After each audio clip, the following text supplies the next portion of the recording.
Les amis, vous savez, dans la vie, il y a ce qu'on appelle la pression sociale.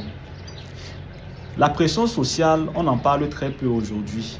Et je pense que cela est fait à dessein. Il y a très peu de médias qui abordent de telles thématiques, raison pour laquelle nous autres qui créons un petit peu du contenu devrions, c'est même un devoir, revenir sur cette thématique pour essayer d'éduquer un petit peu nos confrères, nos congénères humains. Les amis, la pression, c'est une chose dévastatrice. La pression sociale a conduit beaucoup de personnes à commettre des actions irréparables. C'est quoi en réalité la pression sociale? La pression sociale peut être définie de plusieurs façons, mais je vais faire simple. On pourrait définir la pression sociale comme le sentiment d'une personne qui se sent en retard dans la vie. Le sentiment de quelqu'un qui se dit qu'il a raté sa vie.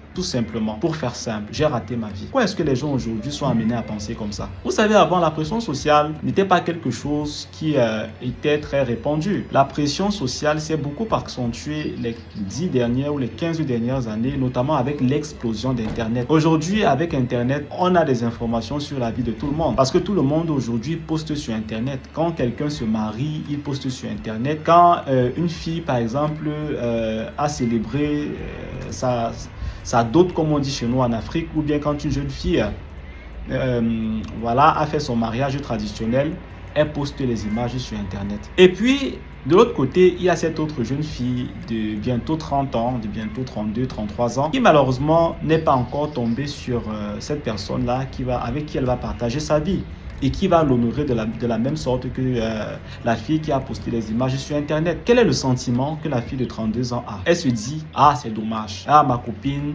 ah, telle personne s'est mariée, ah, cette personne a été dotée. Eh bien, la fille de 32 ans commence à subir de la pression. D'abord, de la pression intérieure. Et puis maintenant vient la pression de l'environnement. L'environnement va être ton père, ta mère, qui te dit, mais qu'est-ce que tu fais? Pourquoi jusqu'à présent tu es toujours dans ma maison?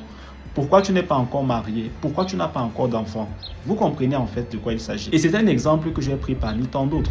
Ça peut aussi être ce jeune garçon qui a fait des études mais qui n'a malheureusement pas encore trouvé de travail. Et lui, quand il se connecte sur les réseaux sociaux, il voit les statuts, les stories de ses amis, ses camarades de promotion qui sont des chefs d'entreprise, qui ont des business, qui ont des activités, ainsi de suite.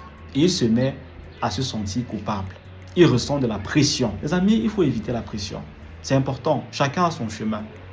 On n'est pas tous amenés à prendre les mêmes chemins dans la vie. Vous ne pouvez pas prendre les mêmes chemins que tout le monde dans votre vie. Chacun est amené à prendre un chemin dans la vie. Chacun doit aller à son rythme. Chacun doit se construire à sa façon, à sa manière. Concentrez-vous plutôt sur les moyens que vous vous donnez afin de pouvoir réussir dans votre vie, afin de pouvoir accomplir vos projections.